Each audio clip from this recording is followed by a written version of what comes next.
faut se dire la vérité. Je pense que la France est en train de commettre une grosse erreur. La France n'a pas signé des accords avec un régime. Il a signé des accords avec un État. Et la France n'a pas à s'immiscer dans les affaires intérieures d'un pays, même au nom de la démocratie. Parce que si la France devait le faire, la France aura à chaque année organiser des bataillons pour aller remettre la démocratie dans un pays d'Afrique. Aujourd'hui, on n'a pas fini avec le problème du Niger. Voilà que surgit le problème du Gabon. Donc s'il faut faire la guerre au Niger, tout naturellement, tout le monde s'attendra à ce qu'on fasse également la guerre au Gabon. Avant que le problème du Gabon soit réglé, il y a un coup d'État ailleurs. Vous croyez vraiment que l'approche est rigide, je dirais belliciste de la France, par rapport à cette manière de vouloir régler les problèmes en Afrique, n'est pas de nature un peu néocoloniale? Vous tiendriez le même discours ferme vis-à-vis des États-Unis, vis-à-vis de l'Union européenne? Absolument. Vis-à-vis de l'Union européenne, vis-à-vis de la CEDEAO? Je dis que le principe de base au niveau international, c'est la souveraineté des pays. Et cette souveraineté appartient au peuple de ces pays-là, pas à quelqu'un de l'extérieur. Si au niveau des peuples de ces pays, ils n'ont rien à trouver à redire à l'événement qui concerne leur vie politique et sociale, et les autres doivent apprendre à s'en accommoder. Mais pas à venir leur faire la guerre au nom d'un principe. Parce que le Niger, en faisant son coup d'État, a créé quel dommage à quel pays? La France peut dire, mes intérêts, évidemment, sont en jeu. Ça c'est vrai.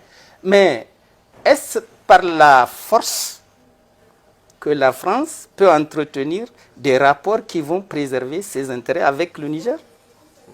Non, je crois au contraire que c'est en s'inscrivant dans le respect de la souveraineté du Niger que la France peut discuter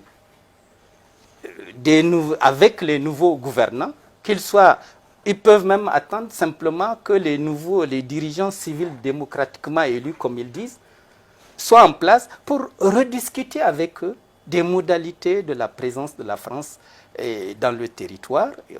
Maintenant, les nouvelles autorités, parce qu'il n'y en a pas d'autres, demandent à l'ambassadeur de venir parler avec eux.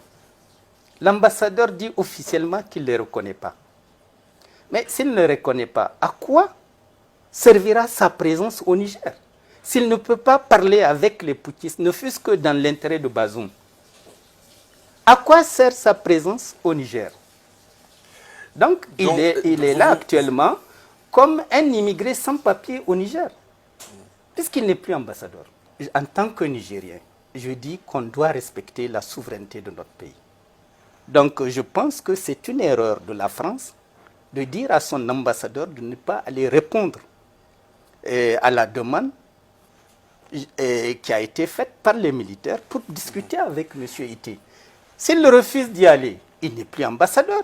En tout cas, jusqu'à ce que Bazoum revienne. Donc il ne sert à rien parce qu'au Niger, on a l'habitude des coups d'État. C'est le 5e coup d'État qui intervient au Niger. Sans contrainte, sans pression de qui que ce soit, naturellement, ils agissent dans l'esprit d'une régulation démocratique. Le système est bloqué, il faut le débloquer. On le débloque et on se retire. Jusqu'à présent, c'est la mentalité qui prévaut au niveau des militaires nigériens.